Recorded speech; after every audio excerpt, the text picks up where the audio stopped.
¿qué quiere decir secta? Es muy común que un grupo diga, nosotros somos decentes, pero los de allá son una secta. Bueno, ¿qué es lo que nos quieren decir con esto realmente? ¿Cómo lo saben? ¿Cuál es la vara de medir? ¿Cómo nos enteramos? ¿Hay algún criterio objetivo para definir secta? Yo creo que podemos empezar a partir de la historia. En la época de Jesús, por ejemplo, había más de 20 sectas judías. Todas estas sectas judías tenían diferentes opiniones. La palabra secta se refiere a una opinión y sus seguidores. Entonces, en esa época no había un judaísmo normativo obligatorio, sino que había muchísimas sectas judías que ninguna decía, los judíos solo somos nosotros, no. Todos se aceptaban entre ellos como judíos, pero tenían sus diferencias. Estaban los fariseos, los saduceos, los esenios, y bueno, Jesús de alguna manera se relacionaba con algunas de estas opiniones y con otras no tanto. Entonces, cuando se habla de sectas, pues podemos hacer un uso solamente descriptivo para decir, bueno, son opiniones con sus seguidores y ya, esa sería la forma correcta de utilizar la palabra.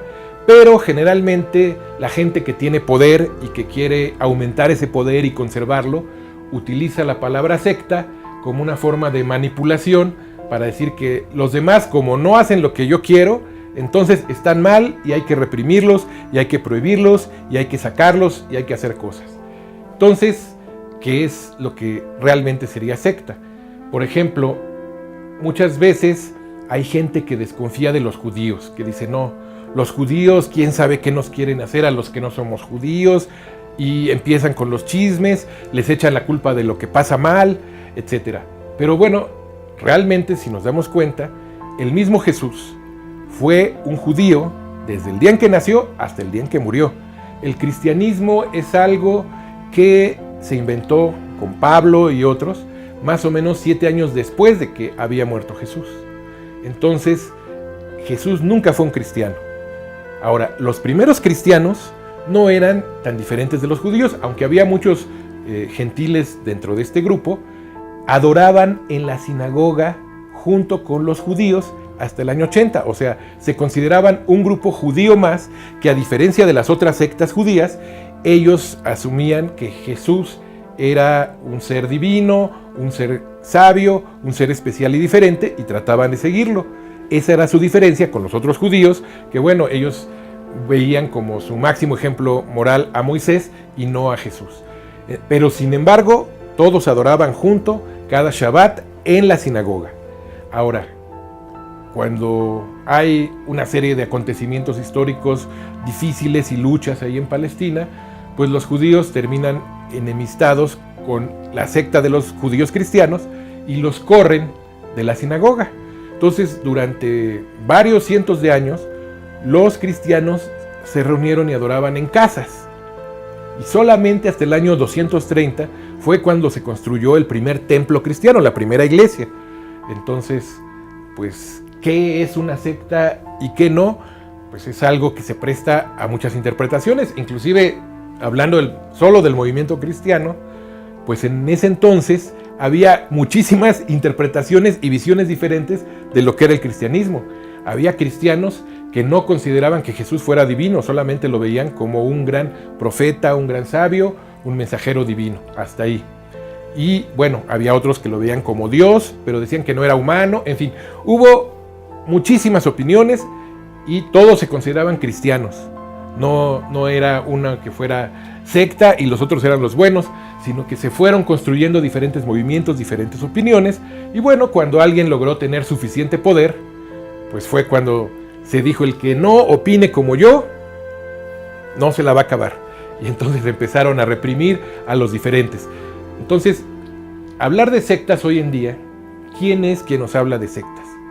Pues quien nos quiere manipular, quien quiere, sin hacer nada bueno, nada más por decirle a los otros sectas, ya quiere asumir que tendría autoridad moral solamente por usar la palabra secta de manera derogatoria contra los que no son como ellos.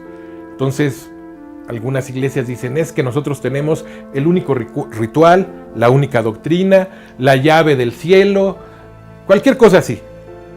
Pero, ¿qué sería una secta? Bueno, hay grupos que son grupos que pueden ser destructivos. Sobre todo, generalmente, desde un punto de vista sociológico, son grupos que tienen un liderazgo carismático, en donde hay una persona que es el dueño de vidas y haciendas de todos los miembros, que la salvación, la interpretación o la sabiduría, nadie más la puede encontrar sino a través de este individuo carismático, y a veces este individuo pues deja herencia a alguien más, ya sea su familia o no, a veces no es así. Entonces, esa es una de las características de los grupos que pueden ser en cierta medida destructivos. Ahora, los seres humanos tenemos, para empezar, una de nuestras necesidades básicas, según Abraham Maslow, es la necesidad de pertenencia. Entonces, lo que nos venden los diferentes grupos, clubes, asociaciones que hay, son justamente estas identidades. Es decir, yo pertenezco a algo, pertenezco a alguien más, soy parte de algo más grande que yo. Y esa es una gran necesidad humana. Entonces, es muy buena esta necesidad, tenemos que encontrarle a qué nos va a ayudar a crecer, a qué nos va a ayudar a comprometernos con la vida, con nuestro prójimo, con nuestra sociedad.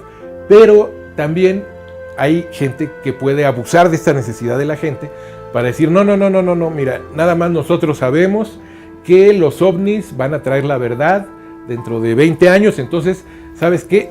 Vete a juntar dinero porque tenemos que construir el centro para recibir a los ovnis, el centro de hospitalidad. Bueno, hay grupos que piensan ese tipo de cosas. Y la gente se afilia y contribuye, dona todo lo que tiene para poder construir el centro de hospitalidad de los extraterrestres, ¿no?